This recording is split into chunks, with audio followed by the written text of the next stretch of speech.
I am Cockpit Country. I occupied 500 square miles across 5 western parishes in the heart of Jamaica. I was born 12 million years ago when Jamaica arose from the sea.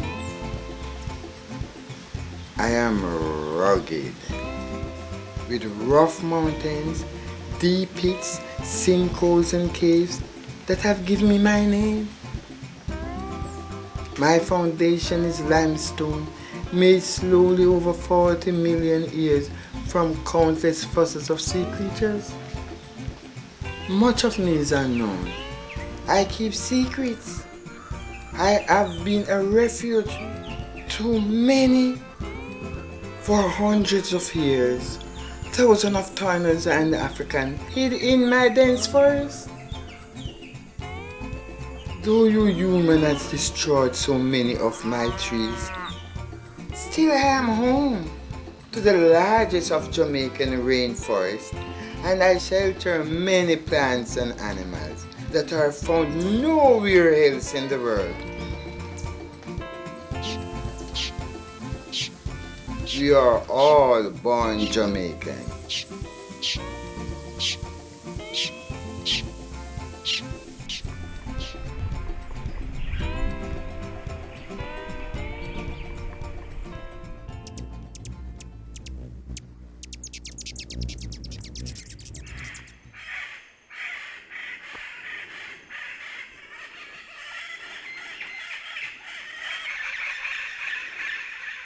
Cockpit Country wasn't always like this.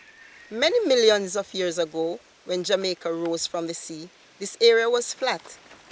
Due to the constant rainfall and the area being of limestone rocks, the water found its way through the rocks, causing the formation of sinkholes and valleys, giving it its natural conical shape and its name, the Cockpit Country. Due to the many sinkholes that have been formed, over the years, constant erosion has caused them to get bigger and bigger, forming these caves. Because of the constant temperature and the safety of these caves, they have become home to different types of animals, including rare Jamaican bats.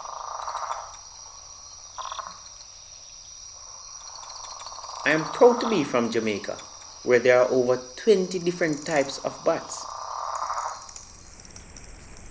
I am lucky to live in the Cockpit Country because there are lots of trees and caves and food. We bats who eat insects eat billions each year.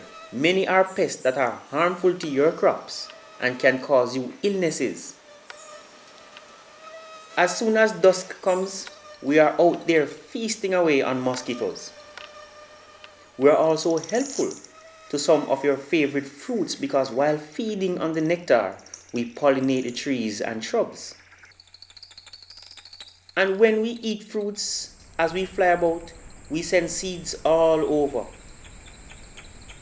which luckily means more fruit trees for me and you. Now, in Jamaica you call me a ratbat, but I'm not really a flying rodent. I'm a flying mammal. Our hands have become wings and we are masters of the sky. Like humans, we give birth to our young. We breastfeed them, and like you, we nurture them. But unlike you, we can navigate in the dark using sounds and echoes. I shout and see how long it takes for the echo to return, and I quickly calculate down to a millimeter where things are. If you cut everything down, my sounds will have nothing to bounce off and I won't be able to find my way. Without us bats, you will have lots of insects and not too many fruit trees. The air is usually wet around here. We have a lot of rain, in some places as much as 10 feet each year. Water is a blessing. I know that, and so I generously share it. My limestone foundation, which is cracked and porous, sucks up all that rain, takes it underground, and sends it from me to you. I am the source of 5 major rivers, and altogether I provide a quarter of Jamaica clean drinking water from my many watershed and aquifers. And I hope you know this is quite a gift, because you won't find much water standing about around here. I am the Jamaican Slider Turtle. You won't find me too much in Cockpit Country, because the water like to hide underground, but there are a few ponds that bubble up from spring, and I spend my time there. Butterflies can be very annoying. They like the moisture in my eyes. Here in Cockpit Country, we receive over 10 feet of rain a year, but because of our limestone substrate, all of that rain is actually locked away in the stone. So we end up with a very humid environment, but no surface water available. And this is really important because for the plants and animals that live in Cockpit Country, this absence of available surface water can put some pretty severe challenges and limitations. Consequence is that many of these animals have evolved some really extraordinary adaptations to survive within Cockpit Country.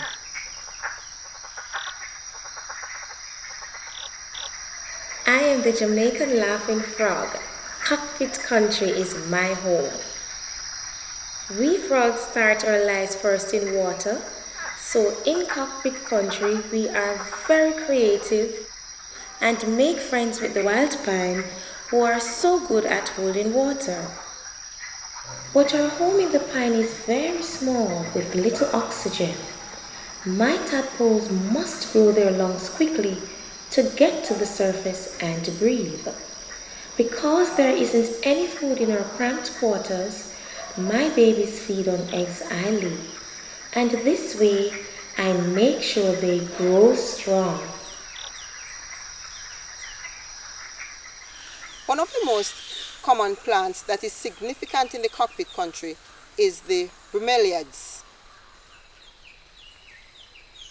These Bromeliads survive in the trees because they do not need soil to grow.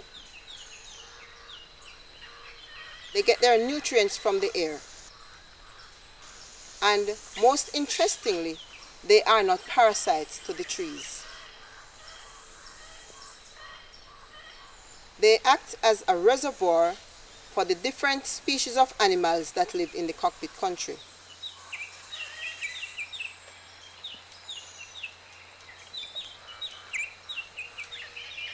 Because of the formation of these bromeliads, whenever the rain falls or the dew, it collects the water and it stores it in the different sections. Even in the dry season, they still have water for the animals that live in the Cockpit Country. Without the bromeliads, many creatures in the Cockpit Country would not survive. Cockpit Country is my home. I am born Jamaican. You won't find me anywhere else. Still, I know you Jamaicans don't like me at all. I know I upset you. I slither, I don't have eyelids, and I have a forked tongue. But I think I'm quite pretty and very strong, and I have a very keen sense of smell. When I flick my tongue, I am smelling the air to help guide me. But you think I'm the spawn of the devil, and your Bible says to trample on the serpent. It's a pity, because we the Jamaicans Yellow Boa family, in all our years have never troubled anyone, so you really should stop trying to chop us up every chance you get. We not poisonous, we not going to harm you. We most times out of your way. If you see us near your farm or your yard, it's probably because it's rats we are looking. Yes, we eat rats. I understand you don't too love rats, so leave me alone and I'll eat your rats for you. Jamaican don't really like snake. because they always say them harmful. So like probably they would like hurt them if they see them in the wild, but I would tell them to hurt them because I don't believe they're going to harm them. They don't trouble people. If you don't trouble them, they don't trouble you. You just walk past them. At first, me were afraid of the snake, but normally, since I was working with them, I don't afraid of them anymore because I don't see where they're harmful. At Windsor Research Center, we got interested in studying the snakes a few years ago, and a big part of that was we were seeing a lot of conflicts between the farmers and the snakes. Farmers would find a snake in their coffee tree, and their immediate reaction was to kill it. And we wanted to share some information with the farmers that they didn't need to do that and actually understand more about the snakes. And we're using a technology that's called radiotelemetry. And what we were able to do is surgically implant a tiny little transmitter under the skin of the snake, and that enables us to track the snake using receivers tuned into that radio signal. Faded to nothing out here. How is it on that side? I get him in the fig tree, probably to my side here. Yes, I thought him on the branch or something like that. One thing I like about the snakes, like normally you release the snake run by Mike 5 acre, and I really want to know how the snake find back his way to come back to his home yard. Some of the really absolutely amazing things that we've learned about the snake is how they move and how they navigate through the environment, and the differences between the males and the females.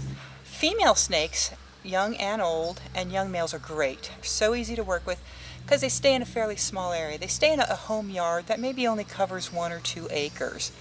So it's very easy for us to understand what they're doing and see that they've got a good food resource, but they can go out and explore, but they keep their sense of where they are in the world. Then there's the adult males. They start out outside of the breeding season in their small home yard. They're easy to work with. But as the days start to get longer at the beginning of the years and the urge gets them to go and start breeding and to find a woman snake, they might easily go a mile off into the hills, spend some time, hopefully try and find a female for them. And after a while though, they'll come back to their home yard. And if it's early enough in the breeding season, then they'll sprint another mile the other direction, and we have to go and track them and find them.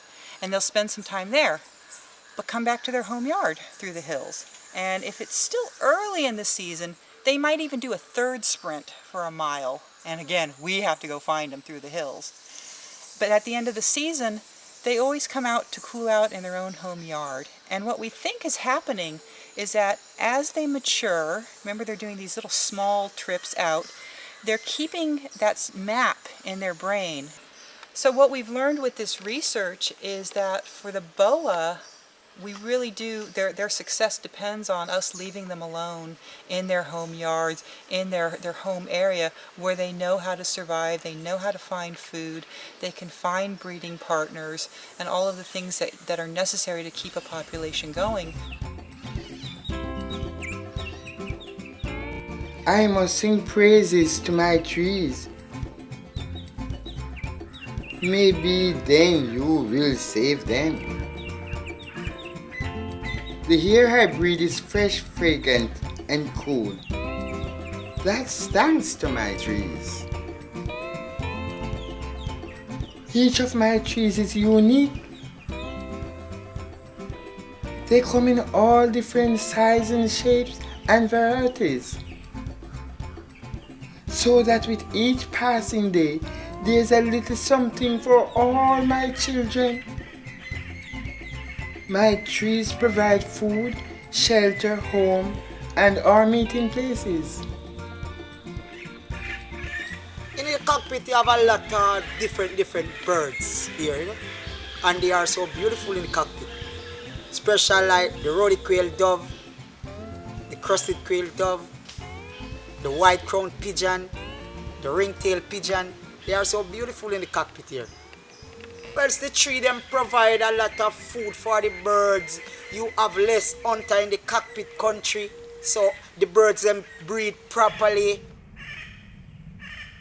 Well, so I would say the parrot them like it here because normally breeding season you'll see a lot of parrots flying around, mating, feeding. So I would say the parrot them like it in the cockpit country here. And normally I don't go anywhere else. Go see the parrot them enough like I see them in the cockpit here. As far as how me see it, when a parrot like have young chicks like this year, well, as soon as the young one them fly out, they always fly around their parents, because to me then don't fully equipped of what going on. So they fly around their parents, see what they do, adapt from that, and from there I believe they get along, because normally the next year, as soon as the older one go to breed, the next one will fly around with him same way, but I don't believe him going to lay for the first year. So him just fly around to see what his parents them did, and him copy from there. The yellow-billed parrot and the black-billed parrot, they're so special. But there's a difference with them, because the yellow-billed build them nest high and the black-billed build them nest low.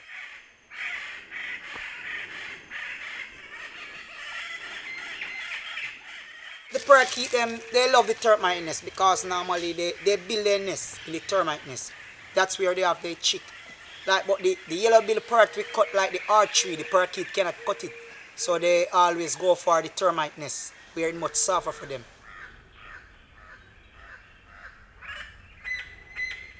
The woodpecker, yeah, they always, sometimes you get their nest low, sometimes you get it high, depends. I would say it depends on the quality tree. Well, so I would say the tree help them a lot, because normally the ring-tail pigeon have to pick stick, the parrot got to dig hole. You have a lot of them, they have to use the tree for nesting, most of the tree. I don't see why trees should cut down, because the bird them use them a lot. And without the trees them, we have less nesting. So I see where the trees serve a purpose for the birds.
Even in death, trees continue to contribute to the Cockpit Country ecosystem.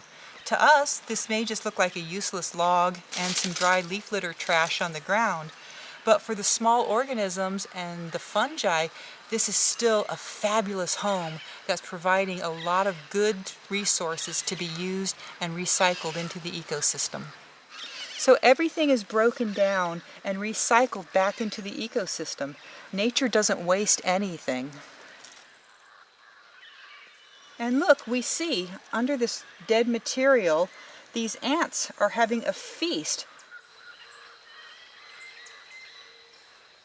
They've got some fungi that have been growing in association with the dead bark, and that's providing a food resource for them. Ultimately, this whole tree will be decomposed by this fungi to feed the ants. Nature is amazing. It's going to just keep recycling and recycling and providing new resources into the system.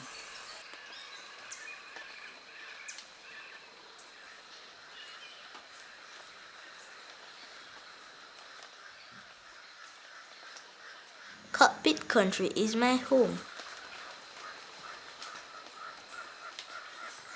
It is snail heaven.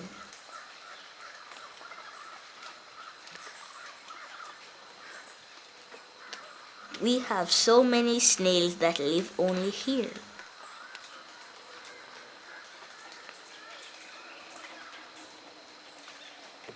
We love the calcium in the limestone. We conserve water, and with our homes on our back, we can shelter anywhere.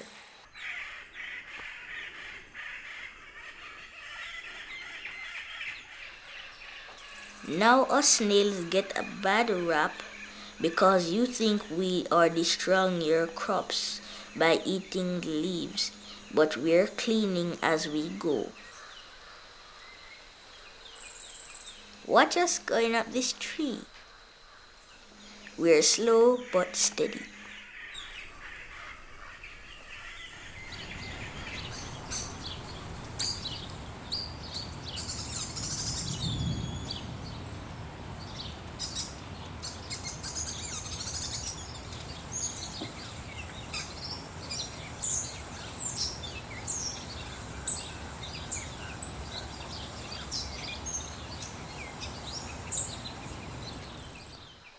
I sure you hear of my cousin Anancy. Him one of the most famous spider in the world. Him known for him smart and quick. Me not the one for spinning tails. Instead, me spin silk webs. My own design is both flexible and beautiful. However, my web is a trap and only me know how to walk. Come in my parlor, said the spider to the grasshopper. I will inject you with a little poison, then wrap you in a cocoon and wait for you to stew. Don't feel too sorry for the grasshopper, cause him damage your crops.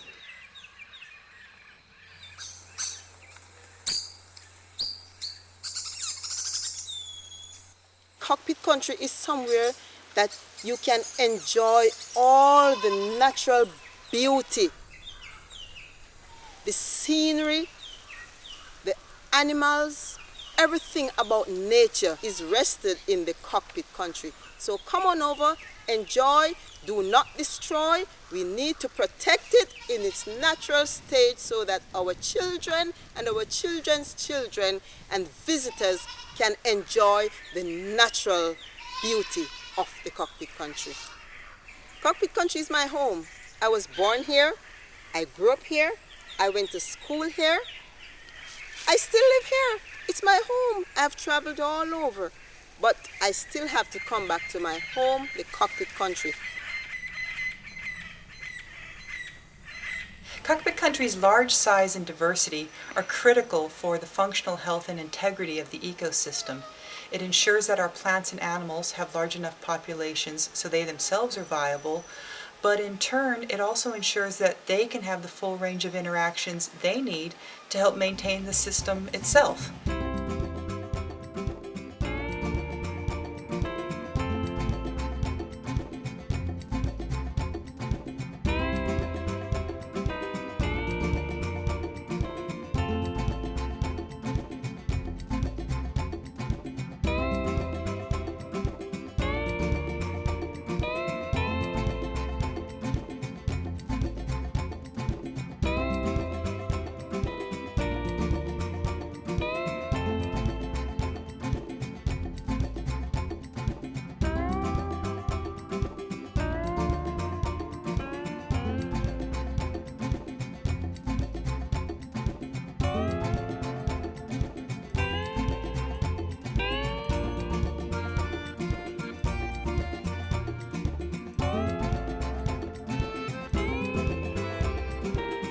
Cockpit Country has an amazing number of plants and animals that are found only in Jamaica and nowhere else in the world. Some are even found only in Cockpit Country. But equally important, the forest is home to a number of plants and animals that are common throughout the forest of Jamaica. But for them, Cockpit Country is a sanctuary because they've watched the forest across the island be destroyed or be isolated into small, very degraded patches. So for them, this is their last refuge. And it's kind of humbling when we think that just 500 years ago, all of Jamaica was covered in a forest similar to Cockpit Country. So if we can take care of Cockpit Country, we can help Cockpit Country take care of itself.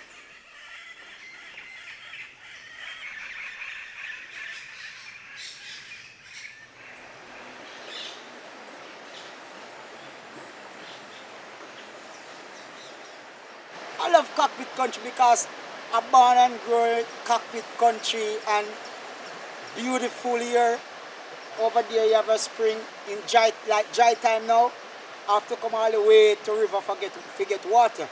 So if it wasn't for this spring here, I have to go all the way around here to get water. So that's how I like Cockpit Country. It made me achieve a lot. So me protecting the forest right now, so I hope the younger heads them will come up and follow my footsteps, protecting the forest. We should all love the Cockpit Country.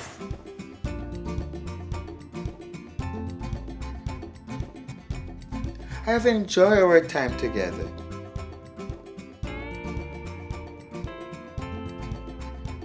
Sharing a few of my secrets and special friends with you.